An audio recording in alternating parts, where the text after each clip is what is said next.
They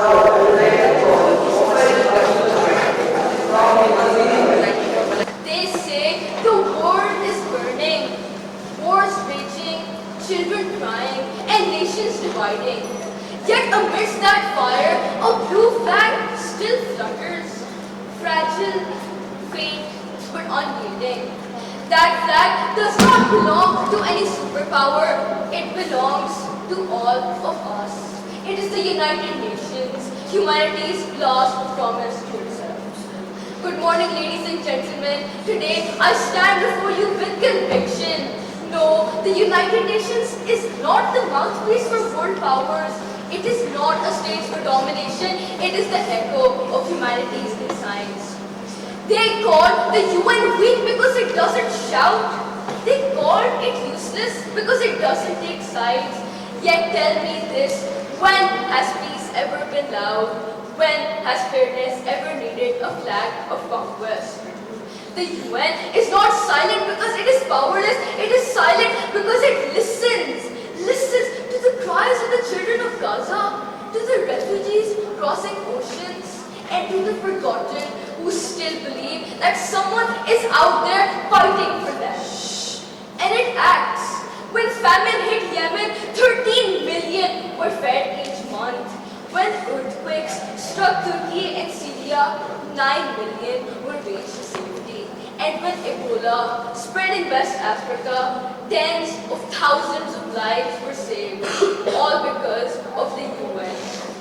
The UN does not wield weapons, it wields conviction. It doesn't raise armies, it raises humanity. And maybe, just maybe, that is what terrifies the powerful most. When America marched into Iraq, the UN did not cheer.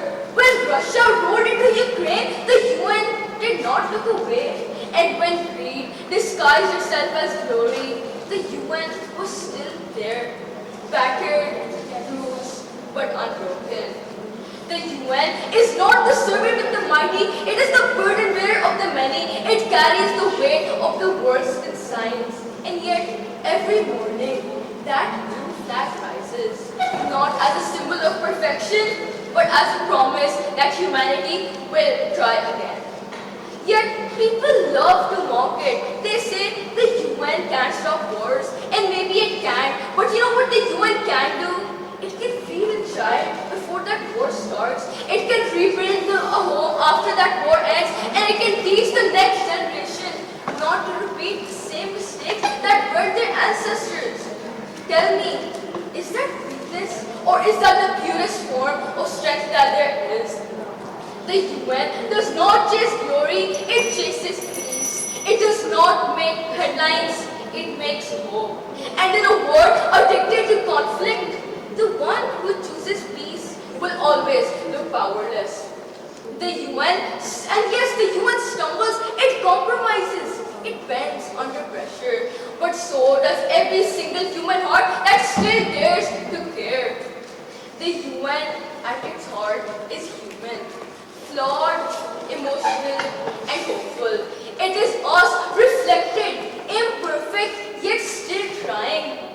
The UN is the whisper of the powerless. It is the voice that says, talk before you shoot, listen before you judge, and build before you destroy. That is its true strength. Not missiles or money, but mercy. Not noise, but the quiet persistence of hope. Ladies and gentlemen, the UN is a heartbeat. The steady, defiant heartbeat of a world that no matter what refuses to stop believing. Thank you.